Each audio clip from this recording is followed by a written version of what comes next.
나는 평생 돈을 많이 벌었다. 그러나 지금 돌이켜보면 돈이 나를 만든 것이 아니라 내가 돈을 만들어 왔다. 젊은 시절에 나는 돈이 전부라고 믿었다. 가난은 수치였고 돈은 존경이었다. 그래서 새벽에 눈을 뜨자마자 일터로 향했다. 그러나 세월이 흘러 깨달았다. 돈은 단순한 종이 뭉치가 아니다. 그것은 태도의 거울이다. 그 거울 속에 내가 어떤 사람인가가 드러난다. 나는 평양 근처의 작은 마을에서 태어났다. 논밭은 척박했고 겨울이면 눈보라가 밥그릇 안까지 밀려들었다. 아버지는 늘 말했다.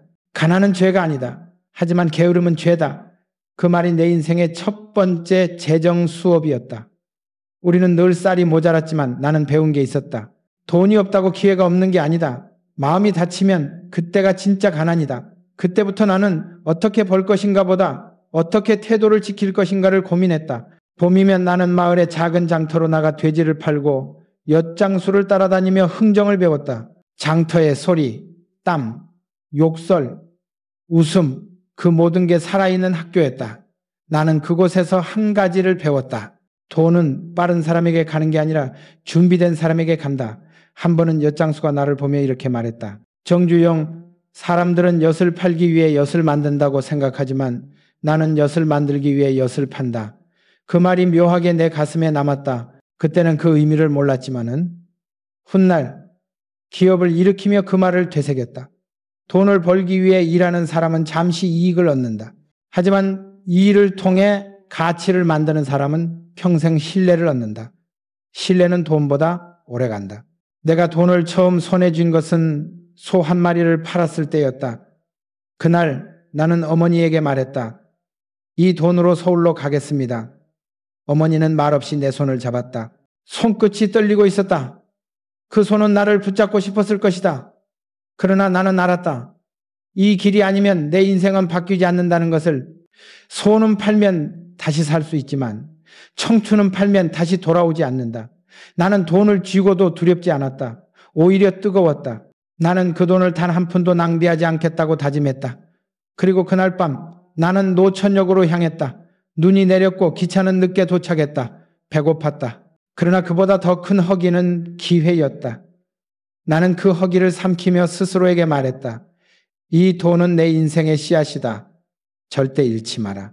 서울에 도착했을 때 나는 세상에서 가장 가난한 부자였다. 주머니에는 돈이 있었지만 그 돈이 내일의 보증은 아니었다. 길가에는 허기진 사람들이 넘쳐났고 거리에는 실직한 남자들이 신문을 베개 삼아 잠들어 있었다. 그 사이를 걸으며 나는 느꼈다. 진짜 가난은 돈이 없는 게 아니라 내일을 믿지 못하는 것이다. 나는 그때부터 돈을 목표로 두지 않았다. 대신 자유라는 단어를 품었다. 자유는 단순히 일하지 않아도 되는 상태가 아니라 스스로 일의 의미를 선택할 수 있는 권리였다. 나는 그 권리를 얻기 위해 돈을 벌기로 했다. 돈이 목적이 아니라 수단이 되면 사람은 더 단단해진다. 돈이 목표가 되면 사람은 쉽게 흔들린다. 그 차이가 인생의 방향을 갈라놓는다. 서울에서 처음 한 일은 운반부였다. 시멘트 자루를 어깨에 메고 비탈길을 오르내렸다. 하루가 끝나면 손바닥이 갈라지고 어깨가 퉁퉁 부었다. 그러나 나는 불평하지 않았다. 땀은 내 자본이었다. 남들은 내게 물었다. 이렇게 벌어서 언제 부자가 되겠습니까? 나는 웃으며 답했다. 지금이 벌 때요. 돈은 지금 없지만 습관은 쌓이고 있었다. 나는 그때부터 돈보다 중요한 걸 모으기 시작했다. 바로 태도였다. 태도가 쌓이면 신용이 된다. 신용이 쌓이면 기회가 온다. 그리고 기회가 오면 돈은 자연히 따라온다. 나는 그 시절 매일 새벽 4시에 일어나 일을 시작했다. 도시의 공기는 냄새가 섞여 있었다. 석탄 냄새, 땀 냄새, 그리고 사람 냄새. 그 속에서 나는 배웠다. 돈은 냄새를 탄다. 돈은 정직한 냄새, 열심의 냄새, 책임의 냄새를 맡고 찾아온다. 그러나 게으름과 변명 속에서는 절대 머물지 않는다. 나는 그걸 몸으로 배웠다. 하루 12시간, 14시간 일하면서도 나는 지치지 않았다. 왜냐하면 돈을 위해 일한다는 생각이 아니라 내 자유를 위해 일한다는 확신이 있었기 때문이다. 그러나 어느 날 나는 큰 좌절을 맞았다. 맡았던 공사 대금이 들어오지 않았다. 하청업체의 부도로 돈이 막혀버렸다. 남들은 말했다. 이제 끝이요. 나는 속으로 웃었다. 끝이라니 아직 시작도 안 했다. 나는 그때 처음으로 돈의 무게를 느꼈다. 그러나 동시에 깨달았다. 돈은 언제든 나를 떠날 수 있다. 하지만 내가 일하는 태도는 아무도 빼앗을 수 없다. 그날 밤 나는 다시 계산기를 들여다보며 스스로에게 물었다. 정주영, 돈이란 게 도대체 뭔가? 그리고 답했다. 돈은 믿음이다. 믿음이 무너지면 돈도 무너진다. 이후 나는 결심했다. 내가 벌 돈은 눈앞의 수표가 아니라 내 마음의 신용에서 만들어야 한다. 아무리 작은 거래라도 성실히 지키자. 아무리 큰 거래라도 부당하면 거절하자. 그것이 내 첫 번째 재정의 규칙이었다. 돈보다 신용이 먼저다. 신용이 있어야 돈이 돌아온다. 사람들은 돈이 세상을 돌린다고 말하지만 나는 안다. 신용이 세상을 돈다. 돈은 그 뒤를 따라온다. 그 후로 나는 어떤 위기 속에서도 이 원칙을 놓지 않았다. 밥을 굶어도 약속은 지켰다. 빚을 내서라도 신용은 깎지 않았다. 사람들은 내게 그게 뭐가 그렇게 중요합니까? 라고 물었다. 나는 대답했다. 신용이 무너지면 그날이 인생의 부도일세. 내 인생의 첫 번째 재정 규칙은 바로 그것이었다. 가난은 두렵지 않다. 신용을 잃는 것이 두렵다. 이것이 내 재정 철학의 출발점이었다. 나는 돈을 쫓지 않았다. 대신 신용을 지켰고 신용이 나를 먹여 살렸다. 그리고 나는 깨달았다. 돈은 결국 사람의 마음을 따라간다. 마음이 바르면 돈이 머물고 마음이 흐트러지면 돈은 떠난다. 그것이 내가 청년 시절 피로 배운 첫 번째 진리였다. 하지만 이건 시작에 불과했다. 세상은 단순하지 않았다. 땀으로만 불을 쌓을 수는 없었다. 어느 날 나는 그 사실을 뼈저리게 깨닫게 된다. 일한 만큼 버는 세상의 착각. 바로 다음 이야기의 시작이다. 나는 서울의 먼지와 소음 속에서 일을 배웠다. 그러나 진짜 돈의 규칙은 현장에서가 아니라 실패 속에서 배웠다. 사람들은 말한다. 열심히 일하면 언젠가 보상받는다. 하지만 나는 일찍이 그 말이 반쪽짜리 진실임을 깨달았다. 노력은 필요 조건이지 충분 조건이 아니다. 어느 날이었다. 나는 세입자 신분으로 살던 허름한 골목에서 새벽까지 일을 마치고 돌아왔다. 그런데 공사 대금이 또 미뤄졌다는 소식이 들려왔다. 나는 멍하니 앉았다. 피땀 흘린 노동이 왜 이렇게 허무할까? 그때 깨달았다. 일한 만큼 버는 세상은 착각이었다. 세상은 공평하지 않았다. 그러나 그 불공평을 탓하는 대신 나는 질문을 바꿨다. 그렇다면 어떻게 해야 일의 가치가 제대로 보상받을 수 있을까? 그 무렵 나는 한 일본 상사를 상대하고 있었다. 조선소에 쓰일 철강 자재를 공급받는 계약이었다. 내 손에는 열정이 있었지만 그들에겐 계산이 있었다. 회의실 안 공기는 냉정했다. 나는 서툰 일본어로 말하며 상대의 눈을 봤다. 그들은 숫자만 보았고 나는 신뢰를 보았다. 그때 나는 또 하나 배웠다. 돈은 감정이 아니라 구조다. 일만 열심히 한다고 부자가 되는 게 아니었다. 구조를 아는 사람이 결국 판을 움직인다. 나는 그날 밤 호텔방에서 계약서를 다시 펼쳤다. 단 한 줄의 조항이 모든 이익을 바꾸는 것을 보고 충격을 받았다. 결제 조건, 납품 후 90일. 나는 깨달았다. 아무리 많이 팔아도 자금이 돌지 않으면 회사는 죽는다는 것을. 그래서 나는 새로운 원칙을 세웠다. 일보다 먼저 돈의 흐름을 읽어라. 나는 그 뒤로 일꾼의 눈이 아니라 사장의 눈으로 세상을 보기 시작했다. 노동의 끝에는 한계가 있었다. 몸으로 버는 돈에는 한계가 있지만 머리로 흐름을 읽는 돈에는 경계가 없다. 나는 그 경계를 넘기 위해 밤마다 공부했다.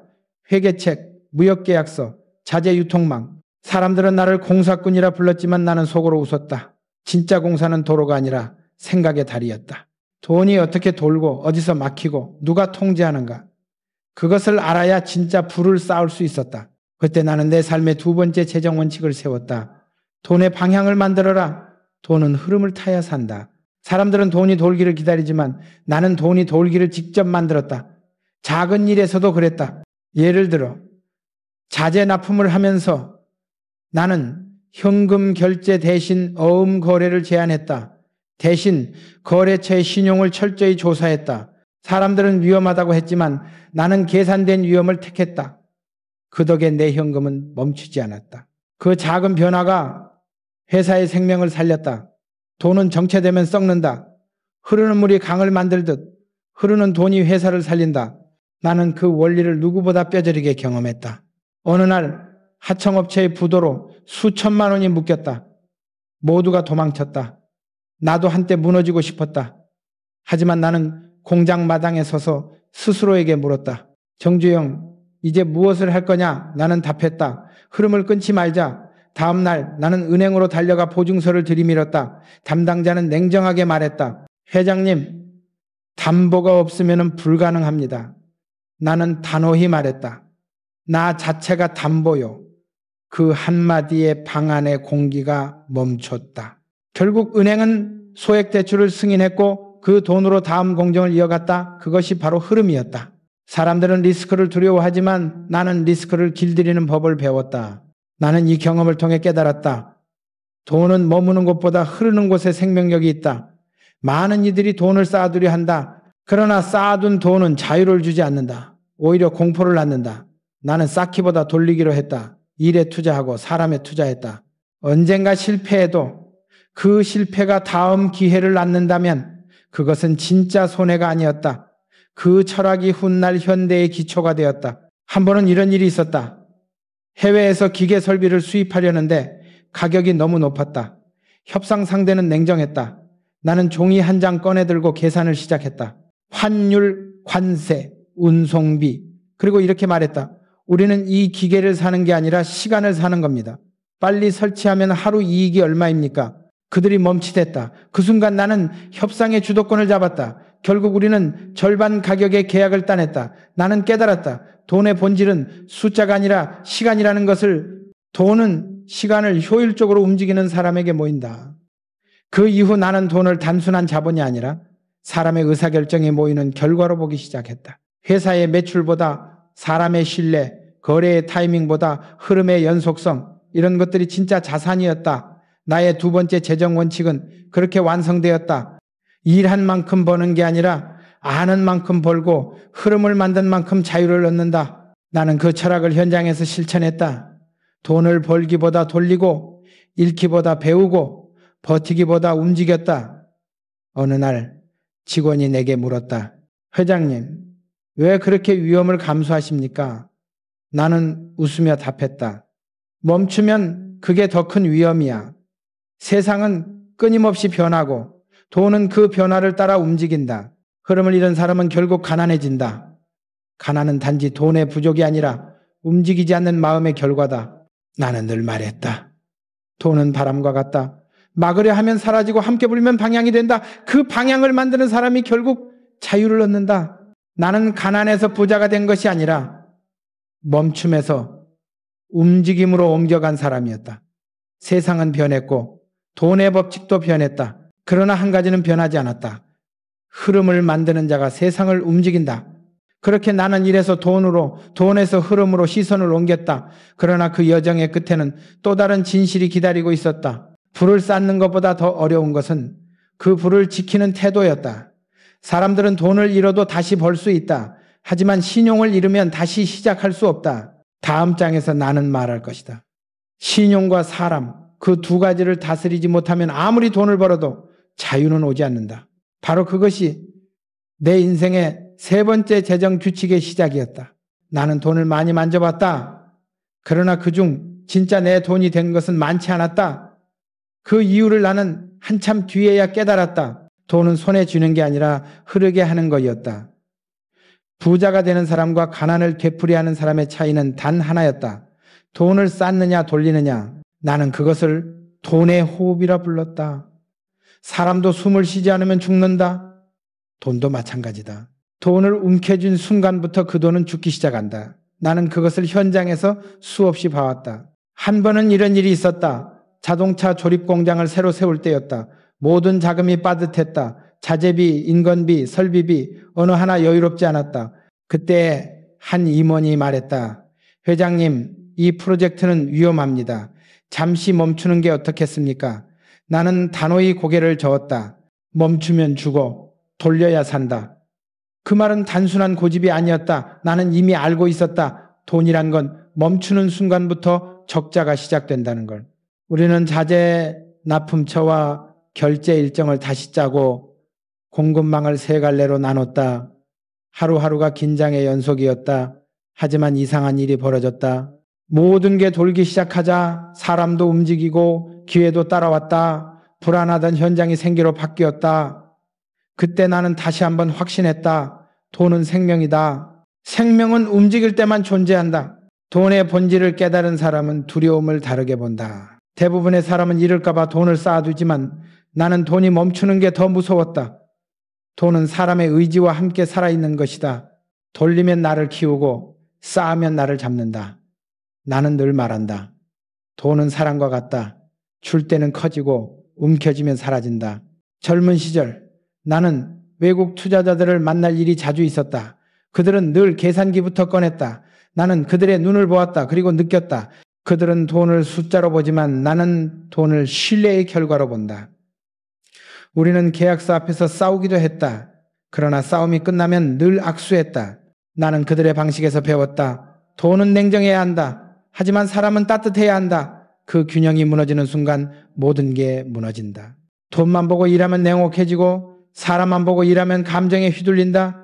나는 그 사이에서 중심을 잡았다. 돈의 흐름은 이성으로, 사람의 관계는 신용으로 다스렸다. 어느 날 한 기자가 내게 물었다.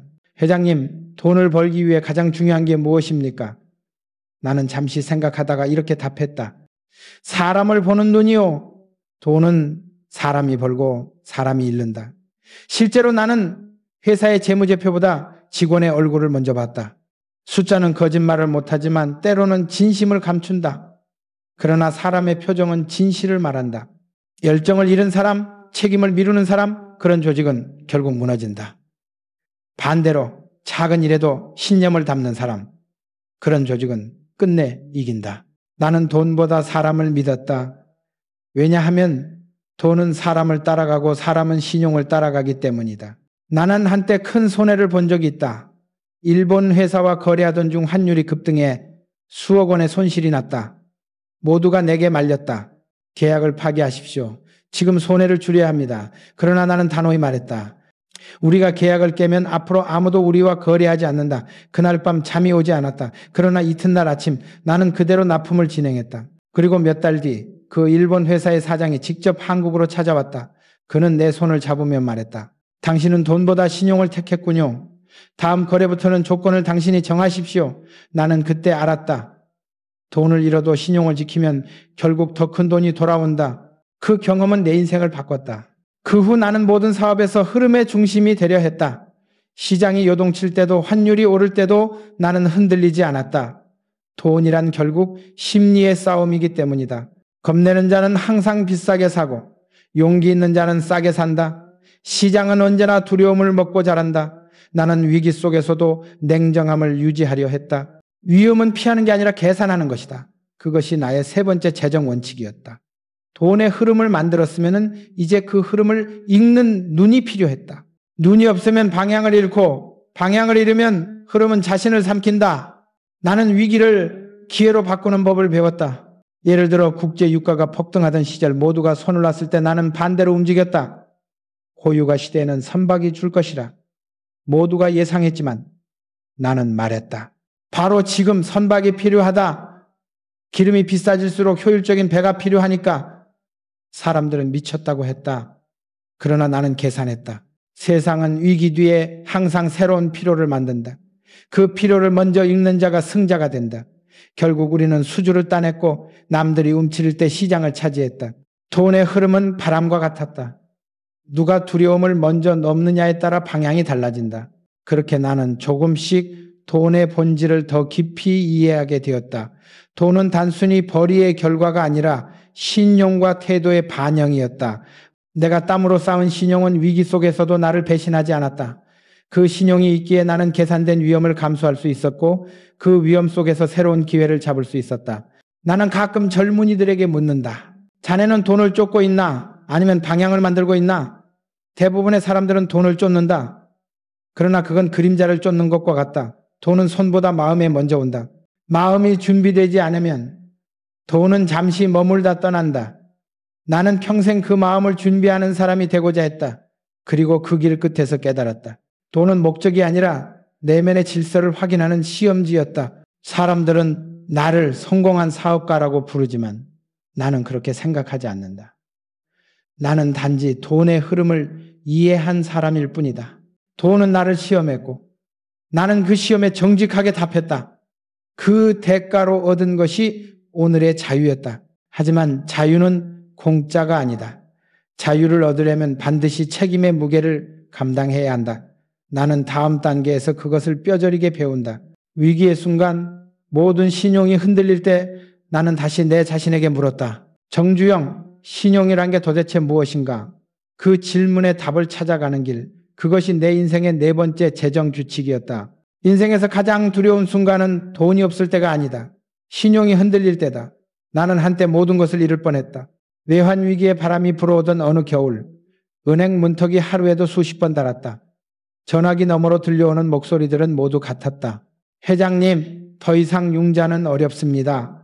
나는 묵묵히 듣고 수화기를 내려놓았다. 그날 밤 나는 홀로 사무실에 남아 있었다. 창밖에는 눈이 내리고 형광등 불빛이 서류 위에 차갑게 떨어졌다. 내 이름으로 서명된 수백 장의 보증서, 그 무게가 내 어깨 위에 올려져 있었다. 나는 조용히 눈을 감았다. 그리고 마음속으로 이렇게 중얼거렸다. 두려움을 다스리지 못하면 돈은 결코 나를 따르지 않는다. 그때부터 나는 두려움을 관리하는 법을 배웠다. 위기는 언제나 예고 없이 찾아온다. 그러나 위기 속에서 살아남는 사람은 겁이 없는 사람이 아니라 겁을 다루는 사람이다. 나는 공포를 외면하지 않았다. 오히려 그 속을 들여다봤다. 왜 두려운가?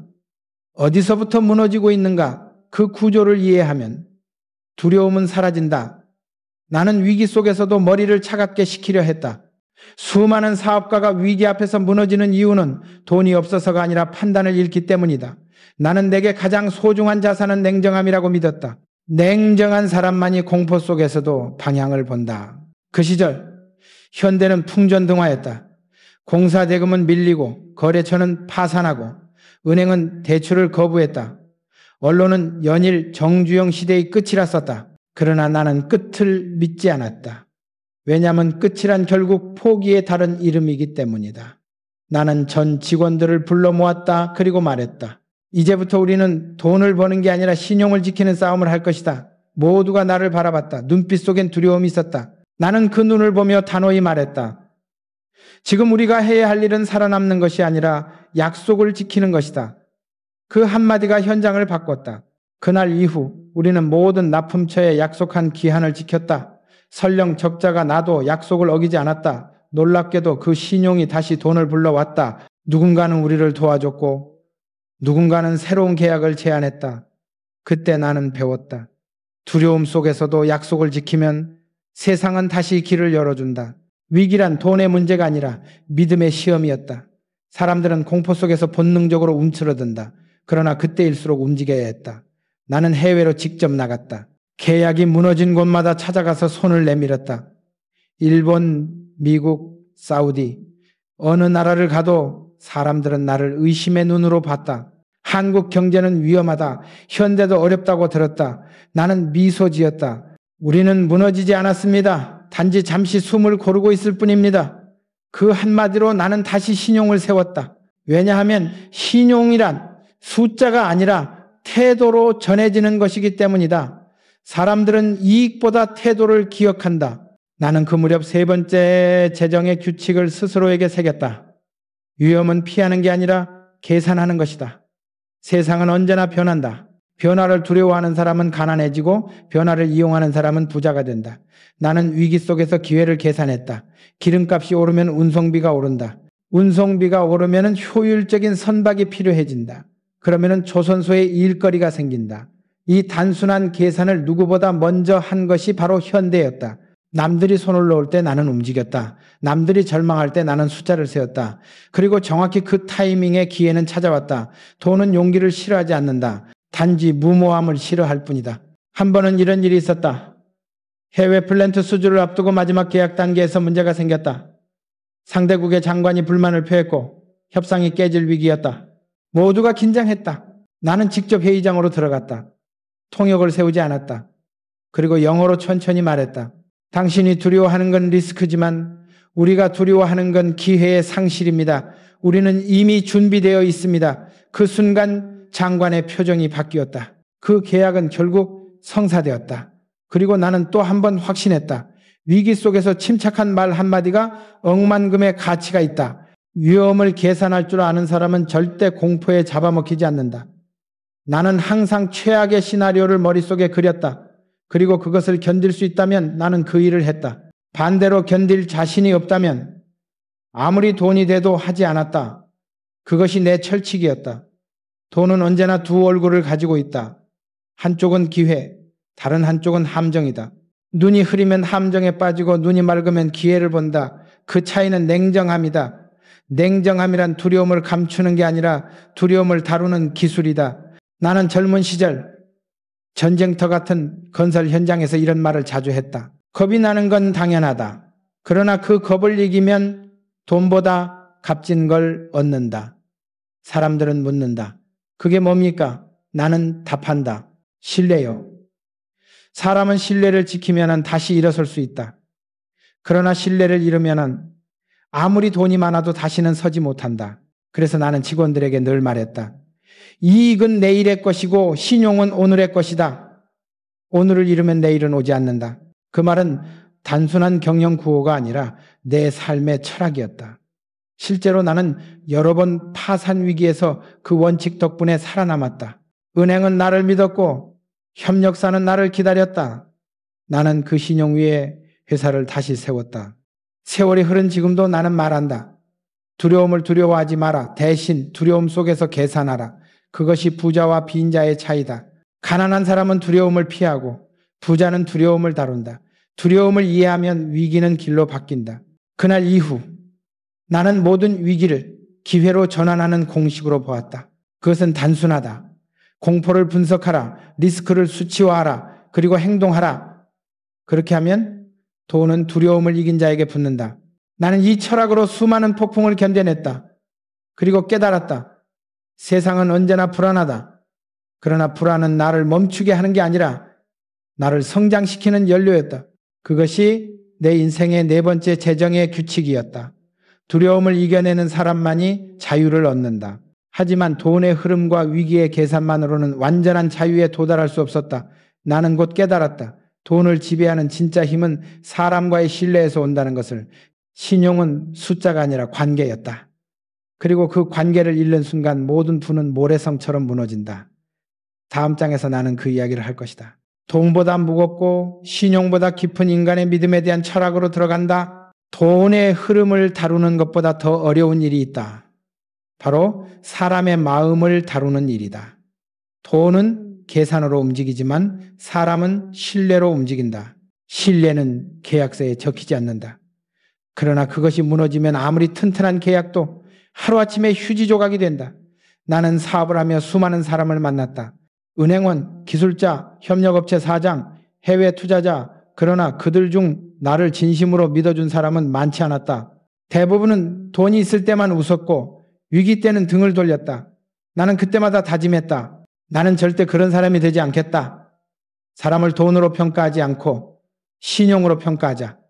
그것이 내 인생의 다섯 번째 재정의 규칙이었다. 돈보다 신용이 앞선다. 신용 없는 돈은 모래 위의 집이다. 1970년대 초 내가 조선소를 세울 때였다. 세계는 우리를 믿지 않았다. 조선업은 일본과 유럽의 전유물이었고 한국은 가난한 나라에 불과했다. 너희 나라에 철판을 깎을 기술이 있느냐? 그 큰 선박을 만들 자금이 있느냐? 모든 질문이 의심이었다. 그러나 나는 단 한 문장으로 답했다. 돈은 없지만 신용은 있다. 사람들은 비웃었다. 하지만 그 신용 하나로 나는 영국 바클레이즈 은행에서 차관을 얻었다. 그때 은행의 담당자가 내게 물었다. 당신을 믿을 이유가 무엇입니까? 나는 조용히 말했다. 나는 약속을 어긴 적이 없습니다. 그 말에 그는 미소 지었다. 그 한마디가 계약보다 강했다. 왜냐하면 신용은 문서보다 마음으로 전해지는 것이기 때문이다. 그렇게 시작된 조선소 건설은 말 그대로 인간의 한계를 시험하는 일이었다.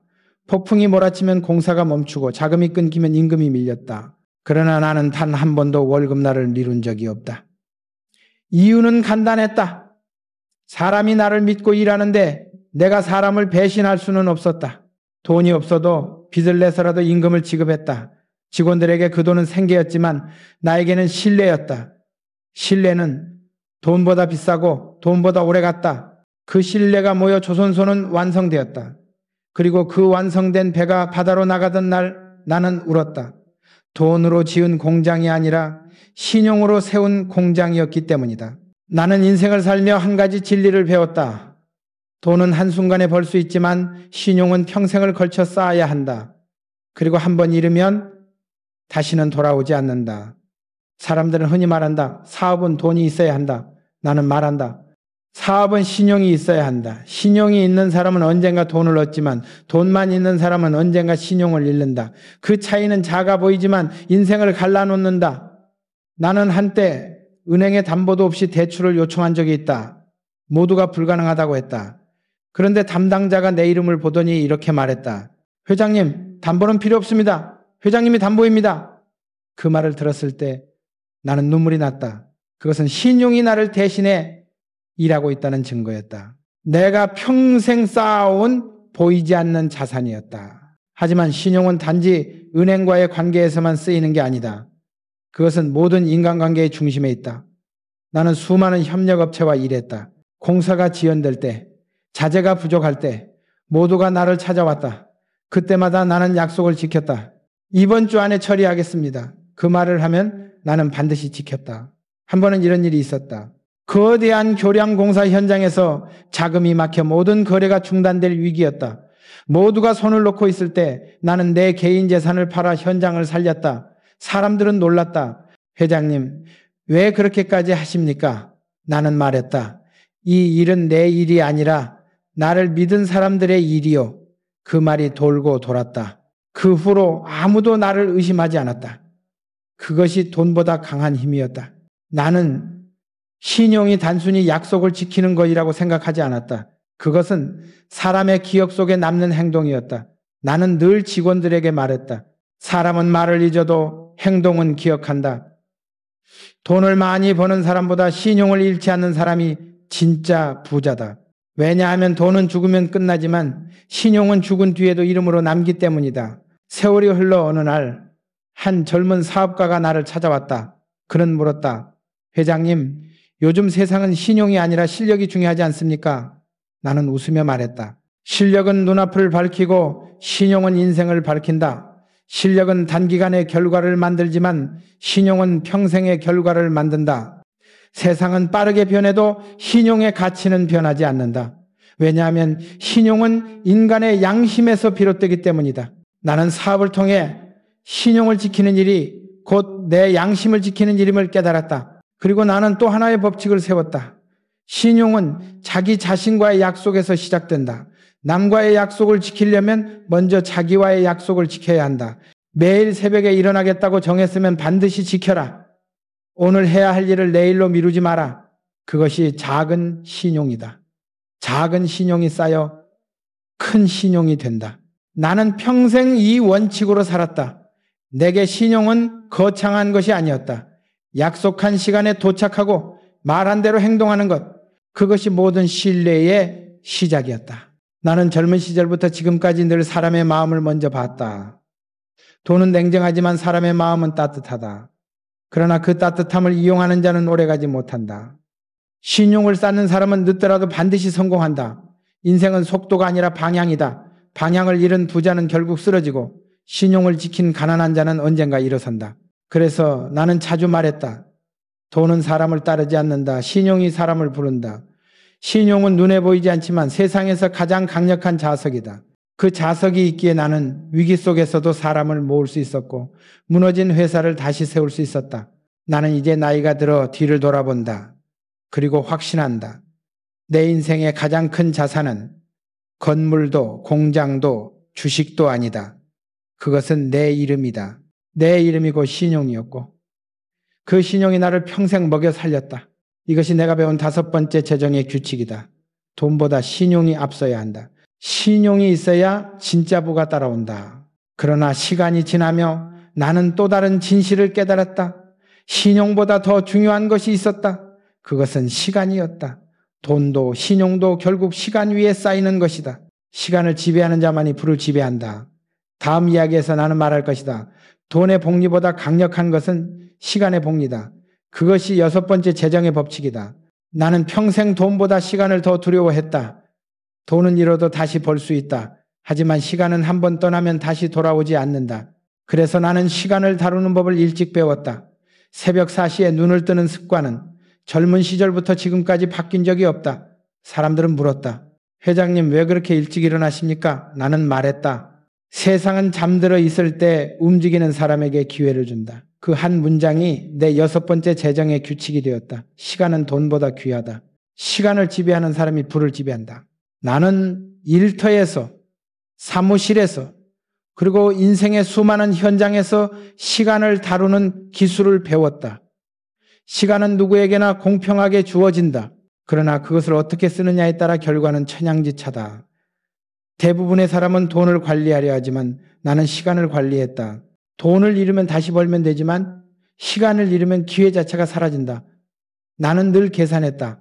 하루 24시간 중 잠에 몇 시간을 쓰고 일에 몇 시간을 쓰고 생각에 몇 시간을 쓰는지 돈의 수입보다 시간의 투자율을 더 중요하게 여겼다. 왜냐하면 시간의 투자가 쌓여 인생의 복리를 만든다는 것을 알았기 때문이다. 젊은 시절 나는 현장을 돌며 자주 이런 말을 했다. 시간을 돈처럼 아껴라. 하지만 돈처럼 묶어두지는 마라. 돈은 쌓을수록 불안해지지만 시간은 쓸수록 가치가 생긴다.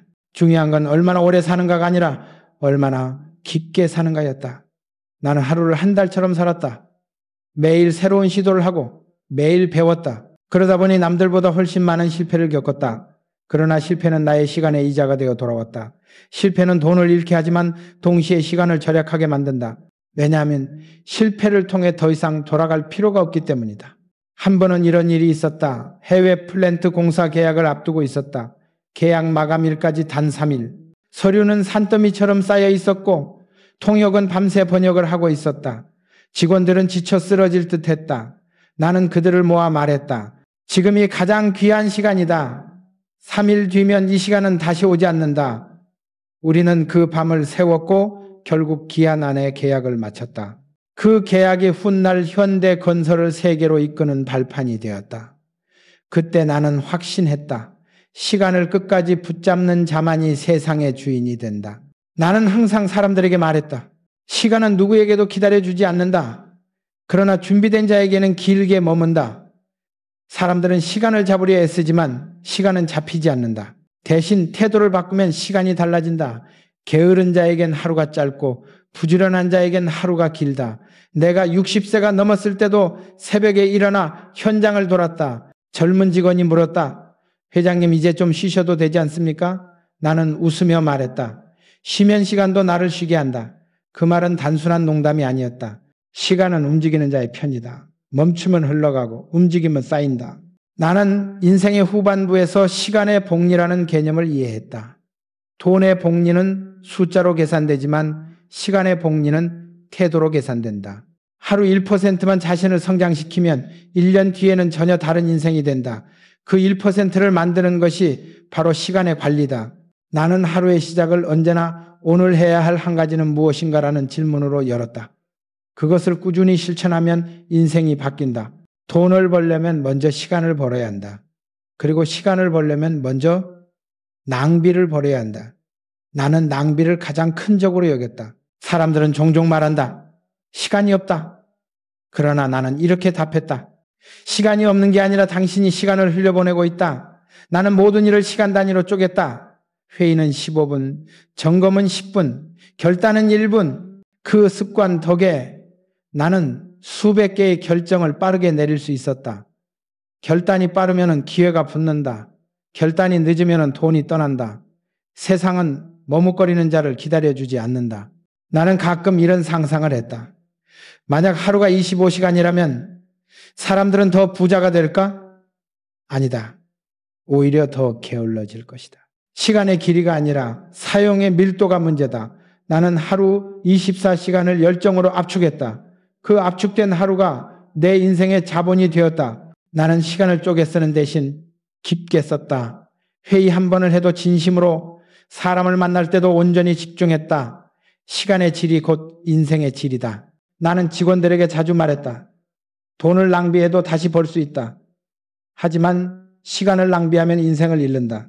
그 말은 단순한 경고가 아니었다. 나 자신에게 하는 다짐이었다. 나는 돈을 벌기 위해 시간을 쓰지 않았다. 시간을 통해 돈을 벌었다. 그리고 결국 깨달았다. 시간은 돈의 주인이다. 돈은 시간을 쫓지만 시간은 아무도 기다리지 않는다. 나이가 들수록 시간의 가치는 커졌다. 젊을 때는 하루가 길었지만 나이 들수록 하루가 짧아졌다. 그래서 나는 더 치열하게 살았다.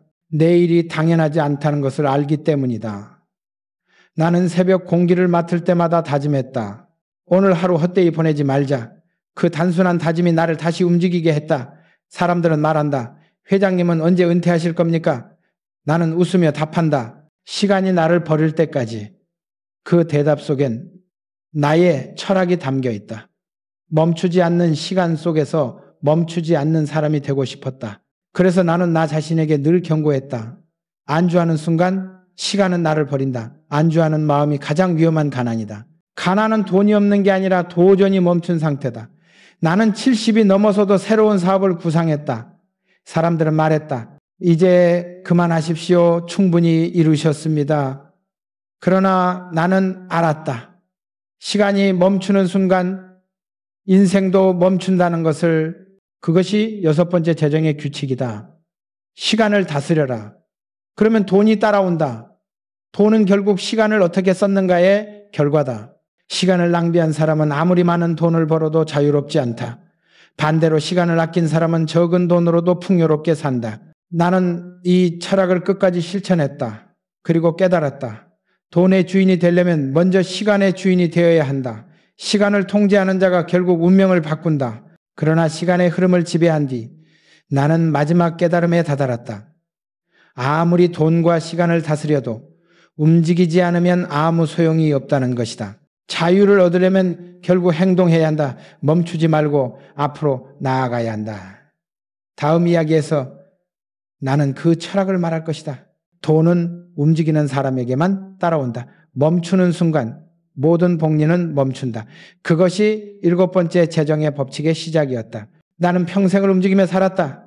멈추는 법을 몰랐다. 사람들은 그것을 욕심이라 부르기도 했다. 하지만 나는 믿었다. 멈추는 순간 인생은 퇴보한다. 나이와 상관없이 움직이는 사람만이 젊다. 나는 60이 넘은 나이에 다시 현장으로 돌아갔다. 사람들은 놀랐다. 회장님, 이제 그만 쉬셔도 됩니다. 그러나 나는 고개를 저었다. 산은 올라야 보이고 인생은 움직여야 느껴진다. 그 말에는 단순한 의지가 아니라 내 철학이 담겨 있었다. 돈은 가만히 있는 사람을 싫어한다. 흐름을 만드는 사람, 새로운 길을 여는 사람에게만 붙는다.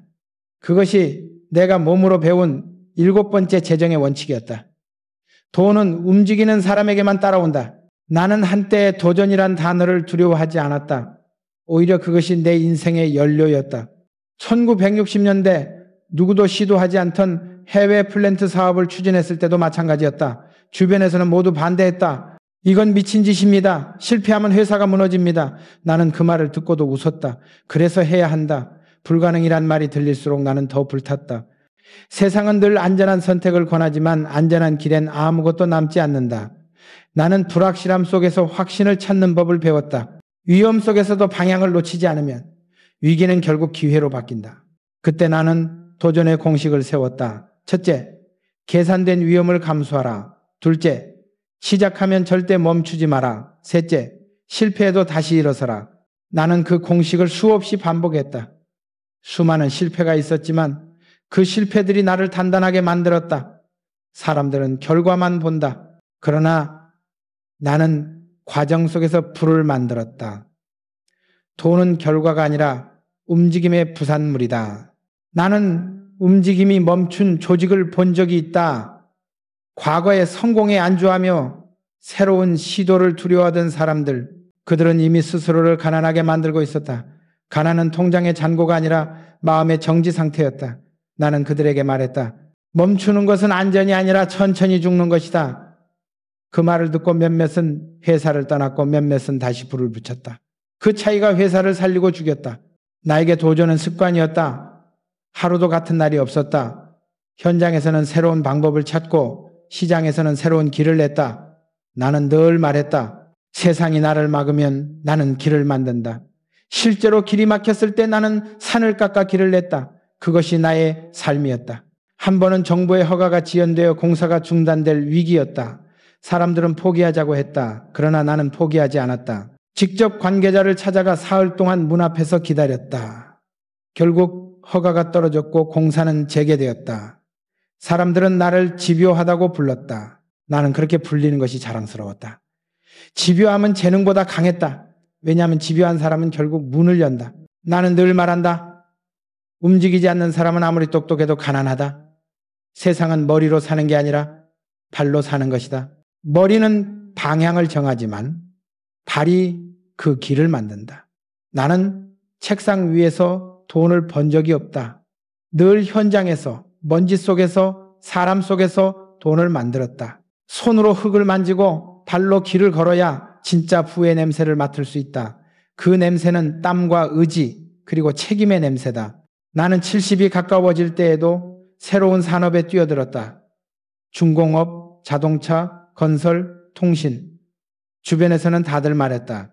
회장님, 이제는 위험합니다. 그러나 나는 대답했다. 위험이 없으면 성장도 없다. 젊은이들은 위험을 두려워한다. 하지만 위험 속에서 배우지 못하면 평생 남의 길만 따라간다. 나는 언제나 내 길을 만들었다. 그리고 그 길 위에 현대라는 이름을 남겼다. 그것은 단지 기업의 이름이 아니라 내 인생의 증거였다. 도전은 실패를 전제로 한다. 그러나 실패를 두려워하지 않는 사람만이 끝까지 간다. 나는 수없이 실패했다. 해외 사업이 무산되기도 했고 환율 때문에 손해를 본 적도 많았다. 하지만 나는 한 번도 후회하지 않았다. 실패는 손실이 아니라 다음 성공의 설계도였다. 돈은 실패를 두려워하는 사람에게서 떠나고 실패를 껴안는 사람에게 온다. 왜냐하면 실패 속에는 움직임이 있기 때문이다. 나는 직원들에게 자주 말했다. 가장 위험한 사람은 실패하지 않는 사람이다. 그들은 물었다. 그게 무슨 뜻입니까? 나는 말했다. 그건 시도조차 하지 않는 사람이란 뜻이요. 세상은 완벽한 사람보다 계속 움직이는 사람을 따른다. 움직이는 사람만이 길을 알고 길 위에서 세상을 배운다. 움직인다는 건 단순히 일하는 것이 아니다. 그것은 세상과 맞서 싸우는 태도다. 두려움, 불확실성, 피로, 비난, 그 모든 걸 안고도 한 발을 내딛는 용기, 그것이 진짜 움직임이다. 나는 내 인생에서 단 한 번도 그만두자라는 말을 하지 않았다. 대신 늘 말했다. 다시 해보자.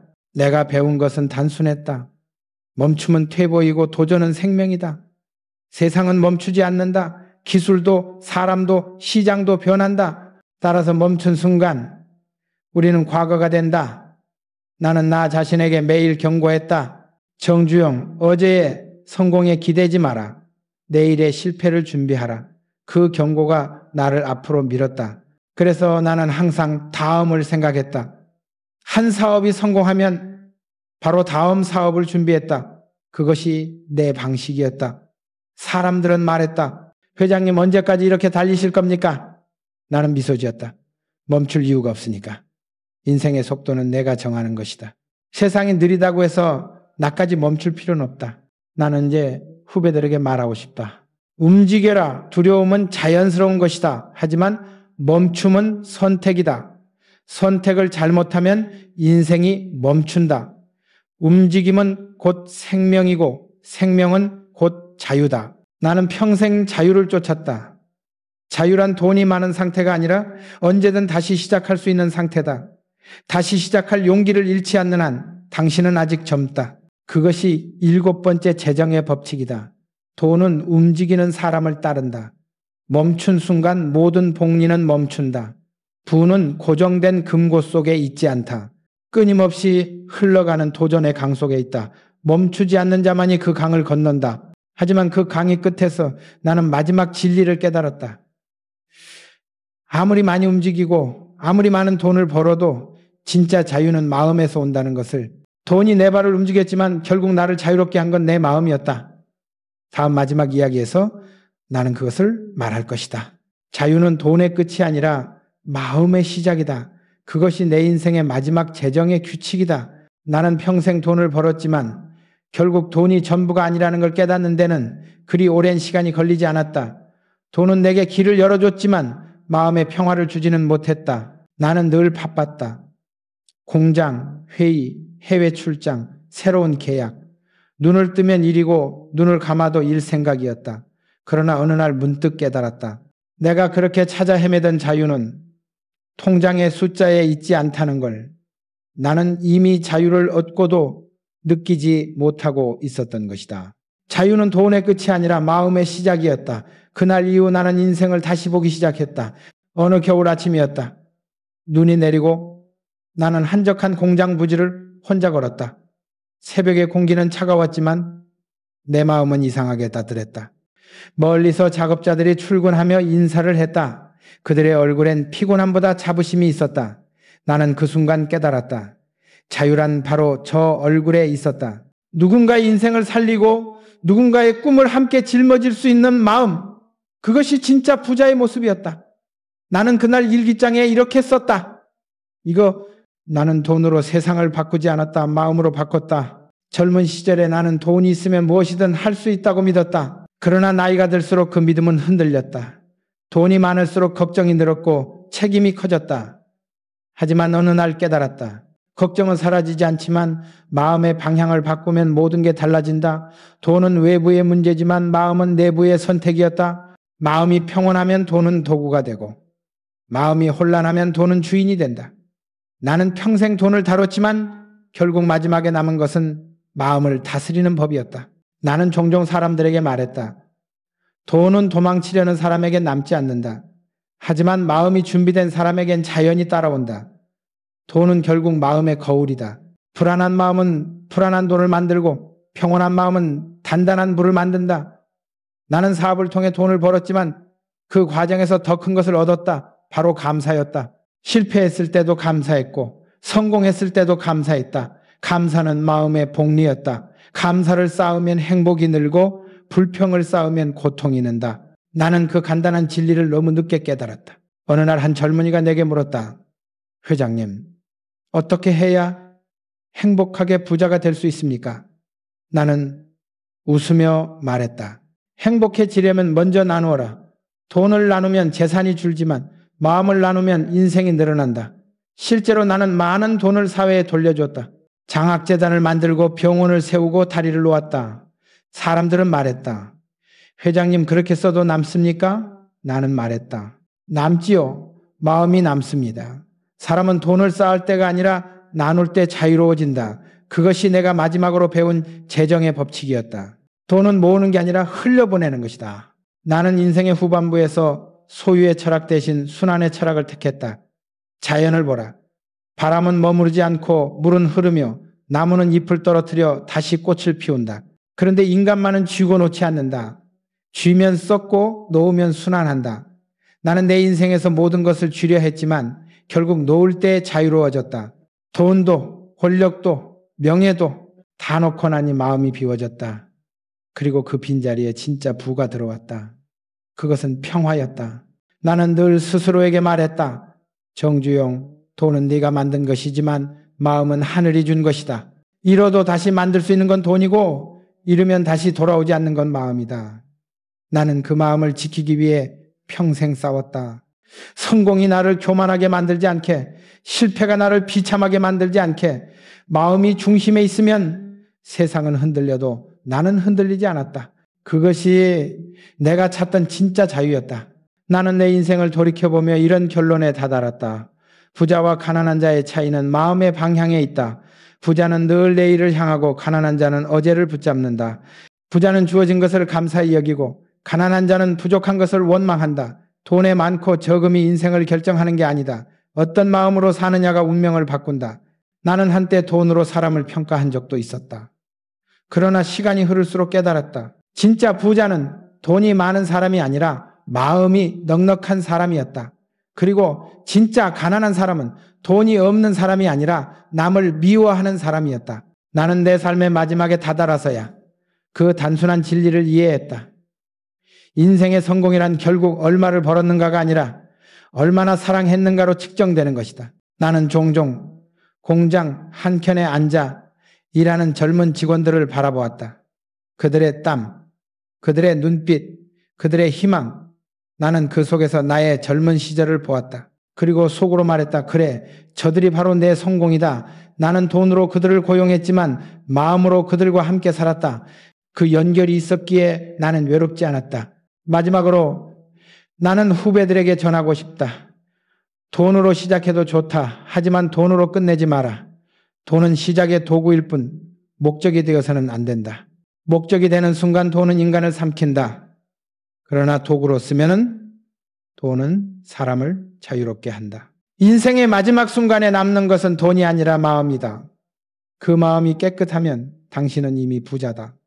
나는 죽음조차 두렵지 않았다. 왜냐하면 나는 이미 내 인생을 충분히 나누었기 때문이다. 세상은 내가 남긴 건물과 조선소를 기억하겠지만 나는 바란다. 사람들의 마음속에 남는 건 내 철학이 되기를. 그 철학은 단순하다. 가난은 마음의 병이고 부는 마음의 태도다. 돈은 언젠가 사라지지만 태도는 영원하다. 이것이 내가 말할 수 있는 마지막 재정의 규칙이다. 자유는 돈의 끝이 아니라 마음의 시작이다. 이제 나는 내 인생의 모든 장을 마무리하며 한마디를 남기고 싶다. 나는 가난에서 시작했지만 마음에서 자유를 얻었다. 돈은 나의 도구였고 신용은 나의 무기였으며 시간은 나의 친구였다. 그리고 결국 마음이 나의 집이었다. 나는 이 세상을 떠날 때도 미련이 없을 것이다. 왜냐하면 나는 내 안에 불을 이미 완성했기 때문이다. 그것은 통장 속 숫자가 아니라 사람들의 기억 속 따뜻한 신뢰, 그리고 스스로에게 떳떳한 마음이었다. 그것이 진정한 자유이며 내가 평생 찾아 헤맨 부의 마지막 목적지였다.